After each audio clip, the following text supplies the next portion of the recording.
Cumprimento os irmãos com a paz do Senhor.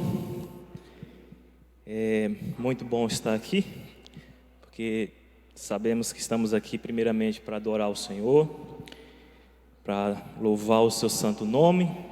Somos dependentes do Senhor em tudo, né? E carecemos da misericórdia do Senhor, principalmente quando nos é incumbido a responsabilidade de falar da palavra do Senhor. Que o Espírito Santo nos guie nesta aula de hoje e que possa ser colocado no coração dos irmãos aquilo que o Senhor preparou para cada um nesta manhã. Dando continuidade aqui então na lição de hoje, o evangelista Maico já falou que estudaremos a lição de número 7, conforme aparece ali no telão. Deixa eu me achar aqui. Lição de número 7, o ministério de profeta. Na última lição nós estudamos sobre o ministério de apóstolo. E só relembrando os irmãos, nesse trimestre estamos estudando a respeito dos dons espirituais e ministeriais, que tem por subtítulo ali, servindo a Deus e aos homens com poder extraordinário. Então hoje focaremos na lição de número 7, sobre o ministério de profeta. Dando continuidade então na próxima página aqui. Antes de falarmos um pouco a respeito do texto áureo, eu gostaria de frisar um pouquinho aqui a respeito da leitura bíblica em classe. Eu vou ficar sempre um pouquinho de lado, irmãos, que eu vou estar olhando muito para o telão hoje. Eu não vou estar lendo toda a revista, né? Eu fiz um breve resumo e os irmãos vão poder me acompanhar. Eu tenho certeza que os irmãos leram a revista em casa também, né? Então, frisando um pouquinho aqui na nossa leitura bíblica em classe, nós temos ali 1 Coríntios capítulo 12, eu não coloquei todo o texto que foi lido aqui, peguei só alguns versículos para a gente estar meditando um pouco. Nós temos ali no versículo 29, porventura são todos apóstolos, conforme foi lido agora há pouco, né? São todos apóstolos? São todos profetas? São todos doutores? São todos operadores de milagre? Uma pergunta que faz para a gente, né? Porque a gente está aprendendo durante esse trimestre que os dons espirituais e ministeriais é dado por Deus para o aperfeiçoamento da igreja, né? Para o aperfeiçoamento do corpo de Cristo, para o serviço, né? Servindo uns aos outros, baseado com aquilo que o Espírito Santo concede a cada um. Então, por isso o apóstolo Paulo, ao escrever aos Coríntios, na sua primeira carta, ele frisa ali, porventura são todos apóstolos, são todos profetas, né? Querendo dizer, né, conforme, se a gente pegar e for ler o livro de 1 Coríntios, a gente vai ver que o apóstolo vai afirmar que cada um tem uma função e toda função é importante para o aperfeiçoamento do corpo de Cristo. Amém, irmãos? Em Efésios capítulo 11, vai falar, e ele mesmo... Ele quem? Pedi para os irmãos me ajudarem nesta manhã, né, até para poder perder um pouco da timidez. Falar aqui em cima não é fácil. Ele quem, irmãos? Jesus. E Jesus deu uns para apóstolo, outros para profetas, outros para evangelista, outros pastores, outros doutores e assim por diante. Aqui está limitado nesses 5 dons ministeriais, apóstolo, profeta, evangelista, pastores e doutores, que são os 5 dons que nós abordaremos nesse trimestre, conforme o apóstolo Paulo descreveu, tanto em 1 Coríntios como na carta aos Efésios.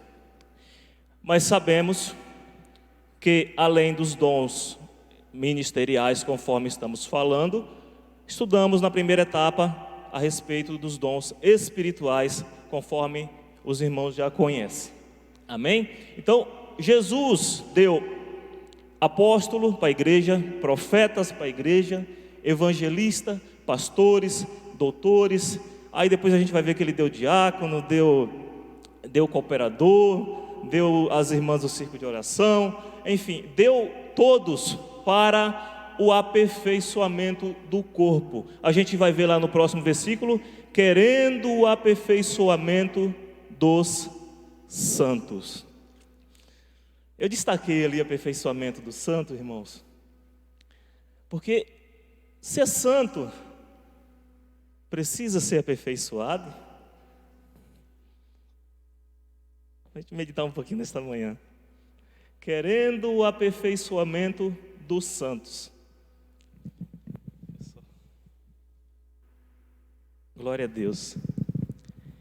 Porque normalmente quando a gente fala de santo, de ser santo, a gente tem como exemplo máximo o Senhor, né? O Senhor diz: sede santo como eu sou santo.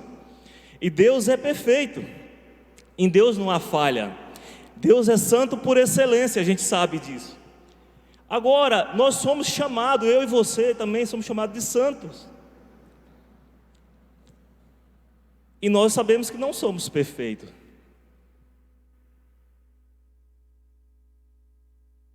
Santos. Nós sabemos que não somos perfeitos, né, irmãos? E ali o Senhor Jesus vai falar que Ele deu apóstolo, deu profeta, deu evangelista, deu pastores, doutores, para o aperfeiçoamento dos santos. Quando a gente vai pesquisar, eu tive pesquisando no dicionário do pastor Claudio de Andrade, a gente vai ver que essa palavra santo se adequa mais a separados.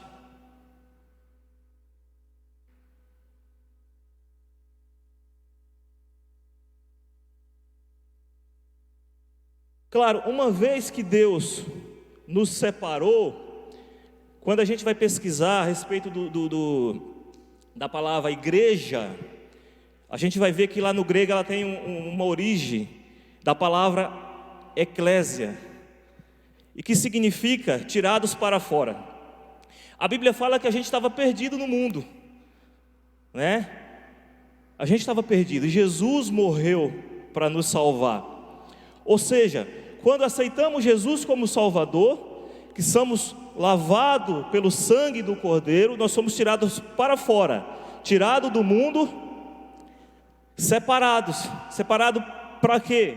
Tirado das trevas para a luz, separado para a salvação. Ou seja, uma vez que fomos separados, começamos a fazer parte do grupo dos santos. Porque o sangue de Jesus nos purifica de todo mal. Deus olha e vê a gente perfeito. Porém, na caminhada com Jesus, a minha mente, o meu coração, o meu comportamento, os meus sentimentos precisam ser aperfeiçoados pela palavra. Eu fui separado, já faço parte do grupo dos santos, porém, preciso ser aperfeiçoado na minha caminhada. Glória a Deus, louvado seja o Senhor. Por isso Jesus deu apóstolos, profetas, evangelistas, pastores, doutores, e etc, etc, para o aperfeiçoamento dos santos. Então, glória a Deus, que somos separados. Glória a Deus, a Bíblia diz que há festa no céu quando um pecador se arrepende, a festa diante dos anjos quando um pecador se arrepende. Só que sabemos que quando depois do seu arrependimento, da sua conversão, ele precisa entrar no processo de aperfeiçoamento. Em outras palavras, essa igreja era para estar cheia hoje, não só hoje, mas em todas as escolas bíblicas, em todos os cultos de ensino, porque precisamos ser aperfeiçoados pela palavra do Senhor. Amém, irmãos? Glória a Deus. Pode dar continuidade?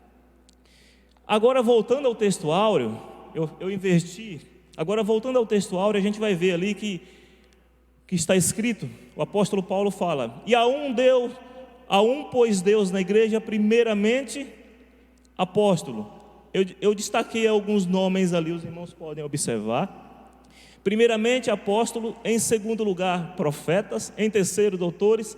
Ou seja, está colocado numa ordem ali, primeiramente, em segundo, em terceiro. Essa observação que eu estou querendo passar para os irmãos, é que ali, o apóstolo, ele priorizou as funções no corpo de Cristo. Foi feita uma priorização. A gente vai ver depois no prosseguimento da lição, e vemos isso também em todo o Novo Testamento, que primeiro Jesus escolheu os apóstolos, E os profetas acompanhavam os apóstolos na sua evangelização. Ou seja, os profetas cooperavam com os apóstolos, então eles aparecem em segundo lugar nessa ordem. E dando continuidade, trazendo isso para a nossa vida, para os nossos dias hoje, fazendo uma breve meditação com os irmãos, pode passar, pastor Maico, eu trouxe aqui para a gente meditar um pouco. Nas nossas vidas, nós sabemos que nós temos também que selecionar e estabelecer prioridades. Os irmãos concordam comigo? Temos que estabelecer prioridade. E eu trouxe esse exemplo porque eu tenho um amigo, tenho conhecido meu, inclusive na minha família, que foi dito para eles que eles precisariam, vamos pegar um exemplo, que ele precisaria adquirir conhecimento, que ele precisaria ler. Você tem que ler, você precisa ler, você precisa ler, né? E o rapaz começou a ler de forma desenfreada, ler tudo, e ele começou a se perder. Por que eu trouxe isso? Porque primeiro passo, a gente precisa estabelecer nas nossas vidas referenciais, né? Eu tenho, por exemplo, na minha vida o meu pai como um grande referencial, né? E na minha caminhada eu vou observando as coisas que me cercam, as pessoas que exercem influência sobre mim, e eu vou isso dentro de mim mesmo, escolhendo pessoas em quem eu devo me inspirar, em quem eu devo ter como exemplo para a minha vida. E baseado nesses referenciais, eu vou pautando a minha vida, aquilo que é certo, aquilo que é errado. E eu trouxe para os irmãos hoje aqui, que Jesus precisa estar no centro, como o maior referencial. Porque tudo na minha vida precisa girar em torno de Cristo. A minha vida física, a minha vida espiritual, a busca pelo conhecimento, relações sociais, como que eu convivo no meio social, a minha relação familiar. Ou seja, tudo precisa estar girando em torno daquilo que Cristo acha, daquilo que Cristo aprova ou não. Eu preciso ter esse referencial para a partir daí eu dar os meus passos na minha vida profissional, sentimental, o que eu penso. O pastor Damião pregou aqui a respeito do que pensamos, do que fazemos, e ele falou assim: você é livre, todos somos livres, é um direito dado por Deus, porém há uma consequência, até porque pensamos, porque somos livres para pensar, há uma consequência. Então, qual é o meu referencial para que tudo na minha vida gire em torno desse referencial maior, para que eu não me perca? E voltando ao exemplo que eu estava dando do meu amigo, do meu conhecido, ele foi fazendo tudo de forma desenfreada, sem ter um referencial. E nós sabemos que todo mundo que fala, que escreve um livro, enfim, ele tenta passar uma ideologia para as pessoas, ele tenta influenciar de alguma forma. Ninguém escreve um livro por simplesmente, eu quis escrever, e publica. Não. Quem escreve quer passar a sua ideia para quem vai ler. Ele quer influenciar. Então, o que acontece? Ele foi recebendo todas essas influências sem estar firmado num referencial. Conclusão, o que veio? Confusão. Confusão na vida dele. Então, nós precisamos estabelecer prioridade, né? Determinar referenciais em quem a gente possa se espelhar para nossas vidas, e nós temos como maior Jesus Cristo. Então, tudo o que fazemos tem que ser examinado à luz da palavra de Deus, que sabemos que Jesus é o verbo que se fez carne, é a palavra viva. Então tem que ser passado por Jesus para ver se ele aprova ou não. Glória a Deus, louvado é o nome do Senhor. Amém, irmãos? Dando continuidade, a nossa prioridade então, ainda referente ao que falamos, tem que ser sempre a vontade de Deus. Mateus capítulo 6, 33 vai dizer: buscai primeiro o reino de Deus e a sua justiça, e todas essas coisas vos serão acrescentadas. Romanos 8, 18, porque para mim tenho por certo que as aflições do tempo presente não são para comparar com a glória que em nós há de ser revelada. Nós temos um foco, nós temos um alvo, nós temos um objetivo. Louvado é o nome do Senhor. Nós não estamos aqui por acaso. Então, para atingir o nosso objetivo, nós temos que estar firmado no nosso referencial, conforme nós mostramos lá atrás. Glória a Deus. Desta forma, sendo assim, não corro como quem corre sem alvo. Nós temos um alvo. Não luto como quem esmurra o ar. Nós temos um objetivo. Louvado é o nome do Senhor. Dando continuidade, o objetivo de hoje, né, eu fiz esse breve resumo, mas não saindo do contexto da nossa lição, descrever a função do profeta no Antigo Testamento, isso nós vamos abordar no tópico 1. Tópico 2, explicar o ofício do profeta no Novo Testamento, ou seja, nós vamos falar do profeta no Antigo Testamento, no Novo Testamento e, por último, no terceiro tópico, esclarecer o verdadeiro do falso profeta. Amém, irmãos? Dando continuidade aqui, o nosso desenvolvimento vai ficar assim então. Primeiro tópico, o profeta do Antigo Testamento. Nós vamos conceituar este profeta do Antigo Testamento, né, entender como que funcionava, qual era o ofício dele no Antigo Testamento e o que é o profetismo, que movimento foi esse. Nós vamos estar aprendendo um pouco baseado no que o comentarista da lição nos traz nessa manhã. Segundo tópico, o profeta do Novo Testamento. No item 1, a importância do termo profeta em o Novo Testamento. O item 2, o ofício do profeta neotestamentário, ou seja, no Novo Testamento. E o item 3, o objetivo do dom ministerial de profeta. E no tópico 3, no item 1, simplicidade versus arrogância. No item 2, pelos frutos os conhecereis. E no item 3, ainda sobre os falsos profetas. A nossa introdução, irmãos, eu vou estar lendo aqui a introdução da nossa aula de hoje. Louvado é o nome do Senhor. A lição desta semana versa sobre o dom ministerial de profetas. Estudaremos alguns aspectos deste dom à luz da Bíblia, mas também considerando o contexto histórico e cultural do Antigo e do Novo Testamento.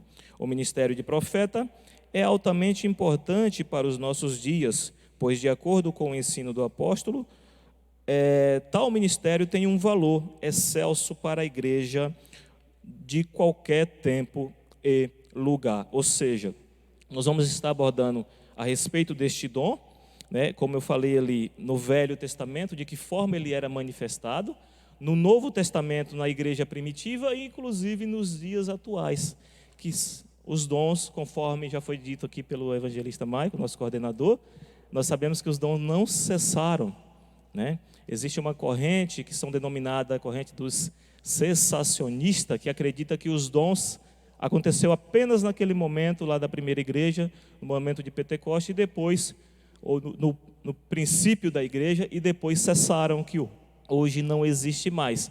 Mas nós cremos, né, e estudamos à luz da Bíblia que os dons são atuais ainda hoje, tanto os dons espirituais quanto os dons ministeriais. Dando continuidade então, irmãos, no item 1, abordaremos um pouco aqui sobre o conceito do profeta no Antigo Testamento.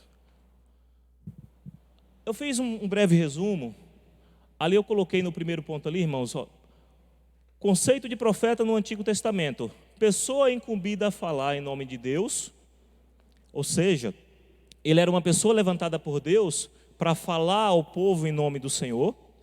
Ele era um porta-voz de Deus, um embaixador que representava os interesses do reino divino na terra. Ou seja, se a gente trazer isso para os nossos dias de hoje, a gente vai ver que os países, eles denominam os embaixadores para estar representando o seu país em cada nação, né? E naquela época, Deus agia dessa forma. Deus levantava os profetas e eles serviam como embaixador de Deus, do reino de Deus no meio do povo, para estar falando a respeito da vontade do Senhor. Eram designados a falar para a nação israelita e até mesmo a povos e nações estranhas. conforme nós dissemos aqui, aqui a revista ela vai trazer para a gente, irmãos, eu vou pegar aqui o último parágrafo. A revista vai apontar Samuel, né, que foi o último juiz e o primeiro profeta em Israel.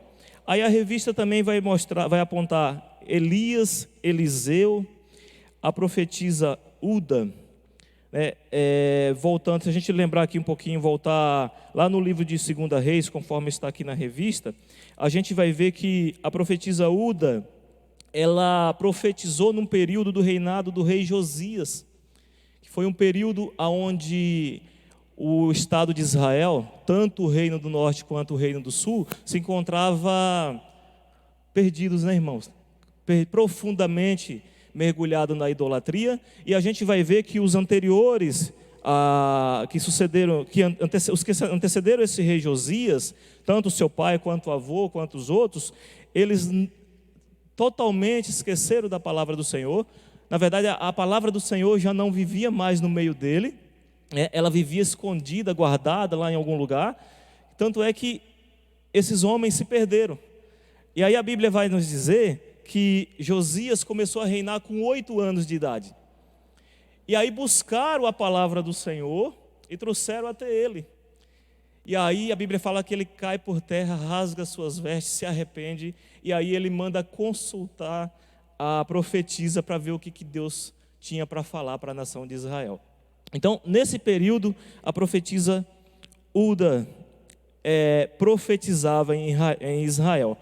Mas não foram só esses, irmãos. Eu trouxe aqui, não dá para poder falar de todos, mas só para a gente ter uma base, uma ideia, um conhecimento a respeito. No Velho Testamento, a gente teve também os profetas que foram denominados profetas maiores e profetas menores. A gente vai ver que esse nome de maiores e menores não está relacionado ao fato de um ser melhor que o outro, mas sim daquilo que eles deixaram de escrito para o nosso conhecimento, né? Do tamanho mesmo de página dos seus livros para o nosso conhecimento. Então a gente tem ali os profetas maiores, Isaías, Jeremias, Ezequiel e Daniel, e quando se trata dos escritos, tem também Lamentações de Jeremias, mas que faz parte do mesmo Jeremias, e os profetas menores, Oséias, Joel, Amós, Obadias, Jonas, Miqueias, Naum, Abacuque, Sofonias, Ageu, Zacarias e Malaquias. É claro que não estão todos aqui, todos os profetas do Antigo Testamento.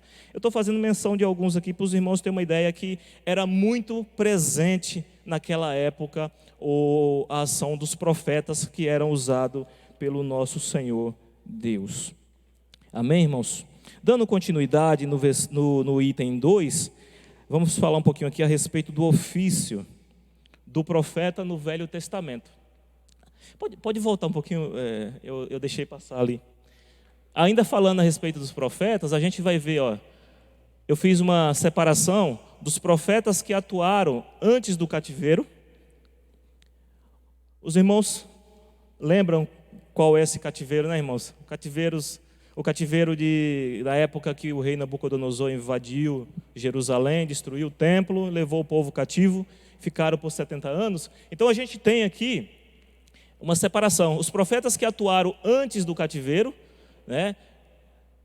Oséias, Joel, Amós, Obadias, Jonas, Isaías, Miqueias, Naum, Abacuque, Sofonias e Jeremias. Temos os profetas que atuaram durante o cativeiro, Jeremias, Ezequiel e Daniel, e profetas que atuaram após o cativeiro, Ageu, Zacarias e Malaquias. Pode passar.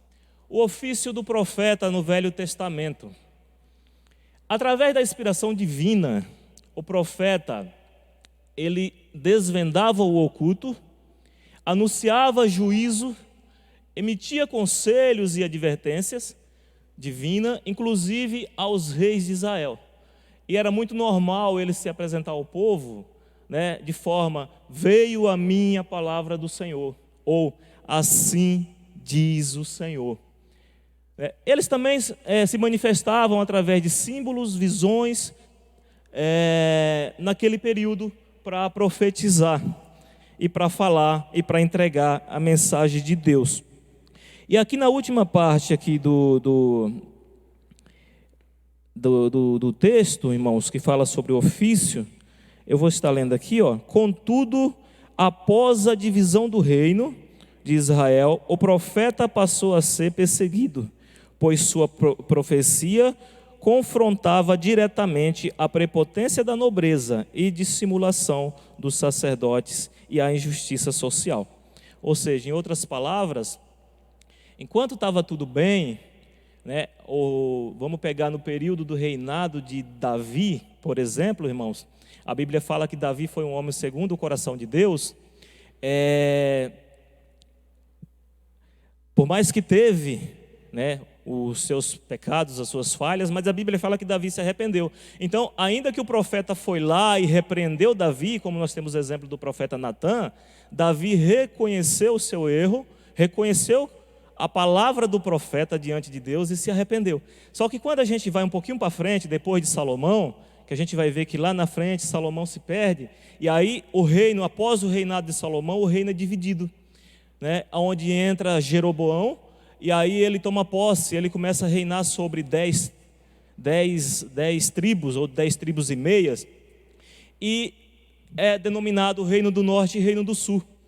E naquele momento, a gente vê na palavra do Senhor, que a partir do momento que houve a divisão, Jeroboão logo em seguida se corrompe, porque ele pôs no seu coração, se a gente for passar para o lado de lá, ir até Jerusalém, para adorar o Senhor no templo, certamente o povo vai começar a se apegar ao rei de lá, Roboão, filho de Salomão, e vai voltar, ou seja, eu vou perder o meu reinado. Então, levantemos templos aqui e começamos a adorar Deus aqui. E aí a gente vai ver que Jeroboão ele já se perde, ele começa a adorar ídolos, levantar templos para Deus falso, né? Para Deus falso, e a gente vai ver que se perde. Por consequência, também lá o Reino do Sul, reinado pelo filho de Salomão, também se perdeu, caiu em corrupção. E aí o que acontece? A palavra do profeta, ela vem direto de encontro a isso. E era palavra dura. E aí eles começaram a ser perseguidos. E até mortos. É o que a revista traz para a gente nesta manhã. O profetismo, no item 3, a gente vai estar vendo aqui um pouquinho a respeito deste movimento.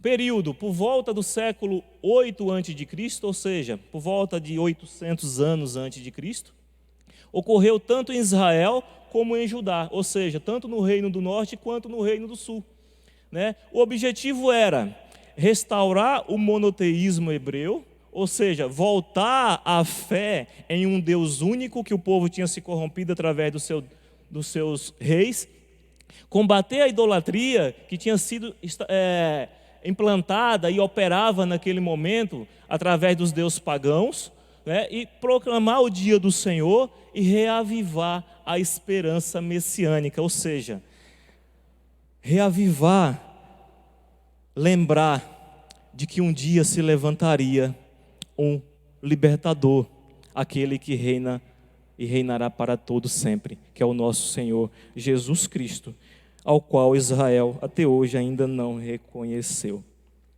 E no finalzinho aqui, irmãos, do item 3, foi nesse tempo que os verdadeiros profetas em Israel foram cruelmente surrados, presos e mortos.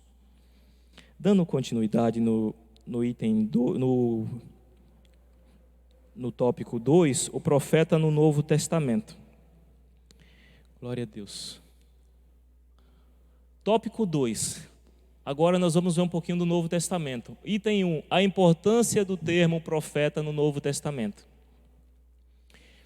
Aparece em segundo lugar na posição da lista, é aquilo que foi mencionado no início, né?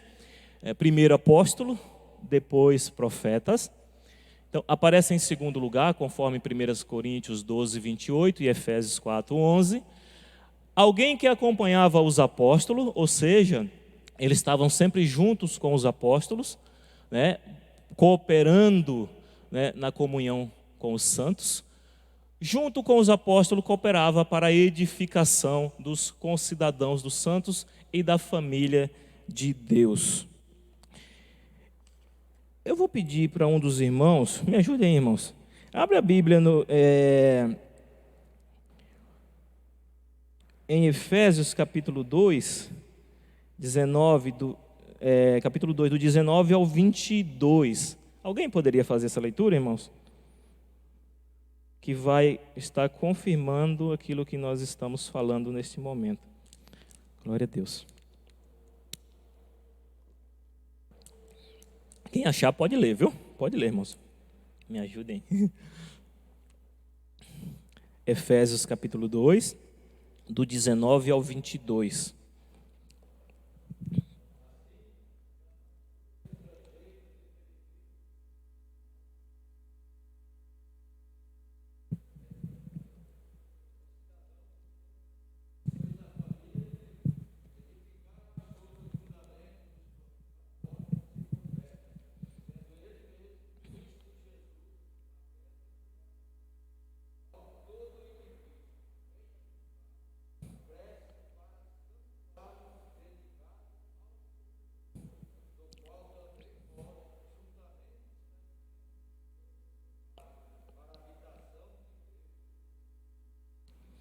Amém, glória a Deus. Então, irmãos, aqui o texto está reafirmando aquilo que falamos, né?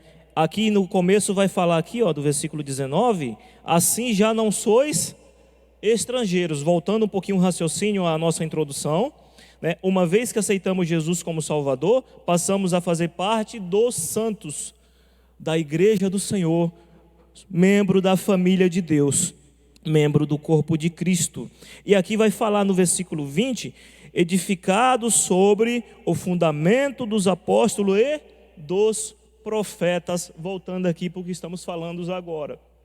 Então, o profeta no Novo Testamento, ele cooperava com os apóstolos, né, dava suporte ao trabalho dos apóstolos. A gente viu, conforme foi falado pelo evangelista Maico na primeira lição, na lição a respeito dos apóstolos, que com relação àquele grupo de apóstolos, eles eram um grupo singular, né? Apóstolos igual àqueles não existirá mais, porque eles eram singular nas suas funções. A gente viu que existe outro tipo de apóstolo também, de obreiro que pode ser reconhecido como apóstolo, mas não no sentido daquele chamado, daquela singularidade. Então a gente vê que os profetas acompanhavam lá na igreja primitiva, cooperando com os apóstolos na edificação dos irmãos que iam aceitando o nosso Senhor Jesus Cristo. Amém, irmãos? Dando continuidade no item 2, a gente vai estar falando sobre o ofício de profeta neotestamentário, ou seja, no Novo Testamento. Qual era o ofício deles? Desmascarar o pecado, proclamar a justiça, advertir do juízo vindouro, combater o mundanismo e a frieza espiritual entre o povo de Deus. Eu vou estar lendo aqui para os irmãos, na primeira parte aqui do item 2, que diz assim, ó, quem tiver com a revista pode me acompanhar. Seu ministério no Novo Testamento não consistia em predizer o futuro. A gente viu lá atrás no Velho Testamento que os profetas eles eram embaixadores de Deus, né? Então eles ficavam incumbidos em representar Deus no meio do povo. Então, inclusive predizer o futuro. A gente pode ver, do exemplo que eu dei de Josias, ele manda alguém consultar a profetisa para ver o que Deus tinha para falar, tinha de orientação para ele, né? E ali Deus se manifesta através da profetisa e fala.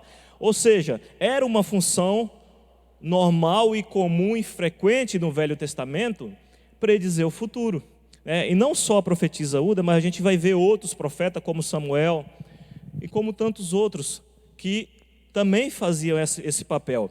Só que a gente vai ver que no Novo Testamento, aqui conforme está sendo abordado pelo comentarista, aqui, ó, deixa eu voltar. No Novo Testamento não consistia em predizer o futuro, adivinhar ou pressentir e ficar fora de si. Não, de acordo com o comentário bíblico da revista Bíblico Pentecostal do Novo Testamento, o profeta neotestamentário era dotado por Deus para receber e mediar diretamente a palavra do Altíssimo. Apesar, aqui abre um parênteses, irmãos, apesar de ele algumas vezes predizer o futuro. A gente vai ver que não foi aniquilado totalmente, né? Porém, não era mais com a mesma frequência de antes, porque agora a gente já tinha a palavra revelada que era Cristo. Agora a gente já tem Cristo no nosso meio. Nós temos a palavra, o Evangelho dos Apóstolos. Então, ainda acontece, é possível prever o futuro, sim. O Espírito Santo ainda usa os seus profetas para prever o futuro. Só que não é frequente como era no Velho Testamento. Não é com a mesma frequência no Velho Testamento. Ou seja, a função deles hoje, além desse exemplo que a gente deu, desmascarar o pecado, proclamar a justiça, adverter do juízo vindouro, combater o mundanismo, a frieza espiritual entre o povo de Deus. Em outras palavras, acontece muito hoje ainda de alguns irmãos ficar buscando profeta por aí para poder profetizar. O que vai acontecer comigo amanhã? O que Deus vai falar? O que vai acontecer comigo amanhã? Né? Poderia estar buscando uma baita de uma orientação com o seu pastor, que é usado pelo Espírito Santo, que é templo do Espírito Santo, capacitado para orientar, usado pelo Espírito Santo para fazer tal função. E não ficarmos buscando profeta por aí, né? Ainda que esporadicamente o Espírito Santo pode usar sim os profetas para prever um futuro, esporadicamente eu falei, mas não é mais como na forma que acontecia antigamente. Amém, irmãos? Glória a Deus. Dando continuidade aqui. Então, apesar de ele algumas vezes predizer o futuro, conforme instrui-nos a Bíblia de Estudo Pentecostal, essa Bíblia que eu tenho aqui, seu ofício consiste em proclamar, em interpretar a palavra de Deus por vocação divina, com vistas à admoestação, exortação, o ânimo, consolação, edificação da igreja. Glória a Deus. Por causa da mensagem, no finalzinho, no último parágrafo do item 2, por causa da mensagem de justiça que o profeta apresenta em tempos de apostasia e confusão espiritual, inclusive na igreja, não há outro jeito, ele fatalmente será rejeitado e perseguido por muitos. Dando continuidade, irmãos, o item 3. O item 3 do tópico 2, ainda falando a respeito do profeta no Novo Testamento. O objetivo do dom ministerial do profeta. Dirigido pelo Espírito Santo, os profetas são chamados para levar à igreja de Cristo uma palavra, uma plena maturidade cristã.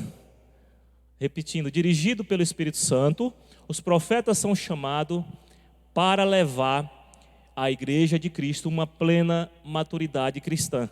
A gente vai ver que quase todas as lições desse trimestre, desde a primeira até agora, na primeira parte abordamos sobre os dons espirituais, e agora estamos abordando a respeito dos dons ministeriais, a gente vai ver que quase todas as referências aqui está focado em Coríntios, 1 Coríntios. A carta que o apóstolo Paulo escreve orientando aquela igreja. Uma igreja que, segundo a Bíblia, tinha todos os dons, mas precisava crescer e chegar à plena maturidade cristã. O apóstolo Paulo, em alguns momentos, ele se refere à igreja, àqueles membros, como que eles ainda eram meninos, e precisava crescer no conhecimento da palavra do Senhor. Louvado é o nome do Senhor. Dando continuidade aqui, irmãos, eu estou no item 3, né? Deixa eu me achar aqui. No finalzinho, eu estava pulando aqui. Último, Como organismo vivo, a igreja, corpo de Cristo, deve desenvolver-se para a edificação em amor. Então, a gente vai ver que nós temos que crescer na graça e no conhecimento, né, da palavra do Senhor e se desenvolver na palavra do Senhor em amor. Louvado o nome do Senhor. No tópico 3, irmãos, discernindo o verdadeiro profeta do falso. Item 1, simplicidade versus arrogância. Característica do verdadeiro profeta: simplicidade e amor. Voltando aqui para a revista, no segundo parágrafo, ainda que a palavra seja de juízo, o coração do profeta transborda de amor. A sua conduta simples demonstra a quem ele está servindo, o Deus de amor. Lembremos-nos de Jeremias, Oséias e do próprio Jesus Cristo. A gente vai ver que as palavras de Jeremias eram muito duras. Foi um período de plena corrupção. As palavras de Jeremias eram muito duras, mas Jeremias foi considerado o profeta chorão, ele mesmo, né? Profeta chorão. Ele chorava, mas falava aquilo que Deus mandou falar. Ele chorava, mas entregava a palavra de Deus e não mudava a palavra do Senhor. Então, ainda que as palavras sejam duras e que sejam rejeitadas por muitos, o profeta, ele fala sempre com amor às almas, e o foco dele é sempre a salvação das almas e não a perdição. Louvado o nome do Senhor. Agora, mudando ali, característica dos falsos profetas: só pensa em si, em seu status e benefícios, profetiza objetivando a autopromoção, ele mente, ilude e engana. Aí aqui a revista traz, o nosso comentarista traz o seguinte, no último parágrafo do tópico 1, lembremos-nos de Ananias, o profeta mentiroso, quem enfrentou Jeremias. Eu vou ler para os irmãos, eu separei isso daqui muito.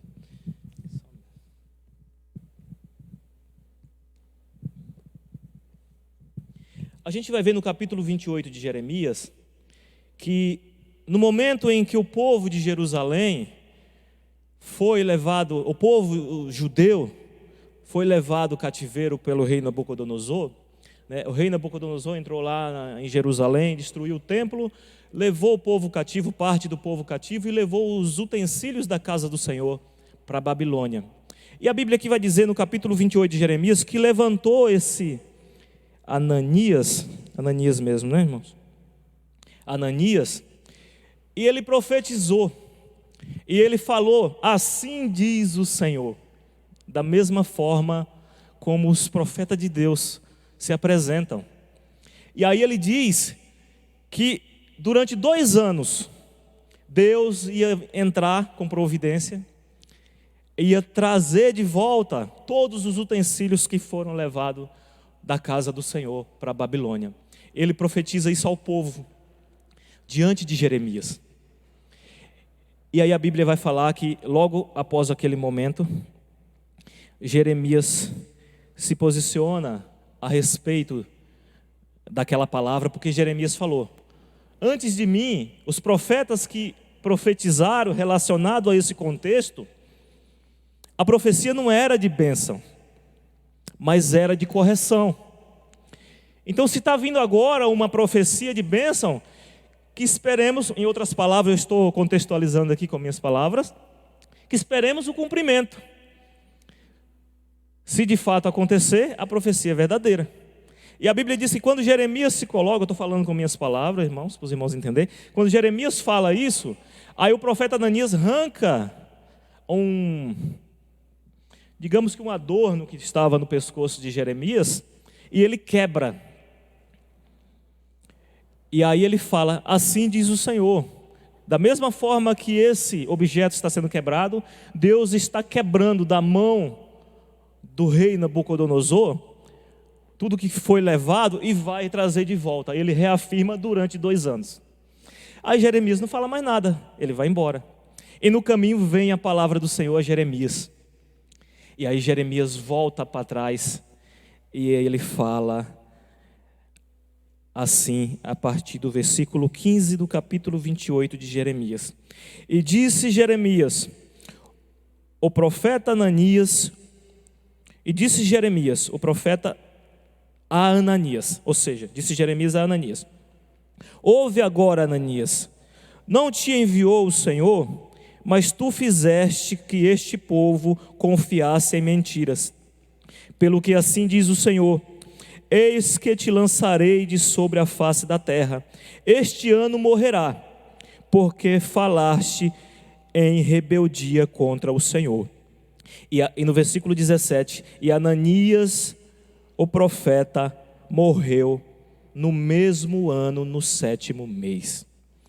E a gente conhece a história, que depois Deus profetiza através de Jeremias, no versículo 29, e Deus vai falar para o povo, que o povo construa lá, constrói casas, dê suas filhas em casamento, case, construa família, porque vai demorar um tempo aí, né? Só que o Senhor falou: eu não me esqueci de vocês. Vai chegar o momento de voltar, né? E nós sabemos que durou 70 anos o cativeiro, e depois Deus restaura e traz aquele povo de volta, cumprindo a palavra do profeta Jeremias.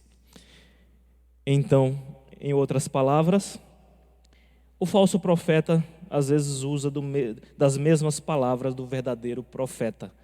Assim diz o Senhor. Dando continuidade no item 2, pelos frutos os conhecereis. O fruto de que o profeta diz e faz revela o seu caráter. Logo você conhecerá de onde procede a árvore, de onde procede o profeta. No item 2. Essa passagem é muito conhecida, né, irmãos? Que fala dos frutos, né? E quando Jesus mencionou essa passagem, Jesus fala: não pode uma árvore boa dar frutos maus, não pode uma árvore má dar frutos bons. Ou seja, pelo fruto conhecemos a árvore. E aqui o comentarista trouxe essa passagem para meditarmos. E no finalzinho, no último parágrafo do item 2, está escrito assim, ó: lembre-se de que não devemos diferenciar o verdadeiro profeta do falso pela performance ou pelo espetáculo, mas pelos frutos que eles produzem. Em outras palavras, não é pela eloquência ou pela falta de eloquência, é pelos frutos de cada um. Como já vimos anteriormente, o falso profeta, ele mente. Por quê? Porque ele tem interesses. Ele está pensando em si próprio. Há um interesse por trás. E devemos vigiar. E assim nos adverte o comentarista. Ele fala: não tenham medo. Na autoridade do Espírito Santo de Deus, acautelai-se dos falsos profetas. Seja prudente. O Espírito Santo, mediante o Evangelho, te fará discernir a procedência desses enganadores. Não se deixe conduzir por eles. Amém. No item, eu acho que eu pulei aqui uma etapa, né? Eu pulei para o item 3. Essa leitura que eu fiz agora está relacionada ao item 3, aonde vai falar ainda mais sobre os falsos profetas. Eu vou só ler um texto aqui, que diz assim: na obra, assim diz o Senhor da CPAD, inclusive eu até coloquei algumas, pode passar, pastor Maicon? Eu até coloquei aqui, segundo John Bevere, embora o ministério seja apresentado em nome de Jesus, não é desempenhado pelo Espírito. É o que vem falar aqui. E aí depois vem essa advertência para nós: não tenha medo deles. Devemos vigiar no Senhor, buscar o conhecimento da palavra do Senhor, né? Atentar para a orientação dos nossos pastores, para que não sejamos menino levado por vento de doutrina, né? Assim como a igreja de Corinto estava andando por caminho que desagradava o Senhor e precisou da correção do apóstolo Paulo. E no final, para concluirmos, pode passar, pastor Michael, aqui na conclusão, eu selecionei só a parte final. O profeta do Senhor, com autoridade e sabedoria divina, deve desmascarar as injustiças, os falsos profetismos e primar pela edificação da igreja do Senhor Jesus. Que Deus levante os legítimos profetas. Amém.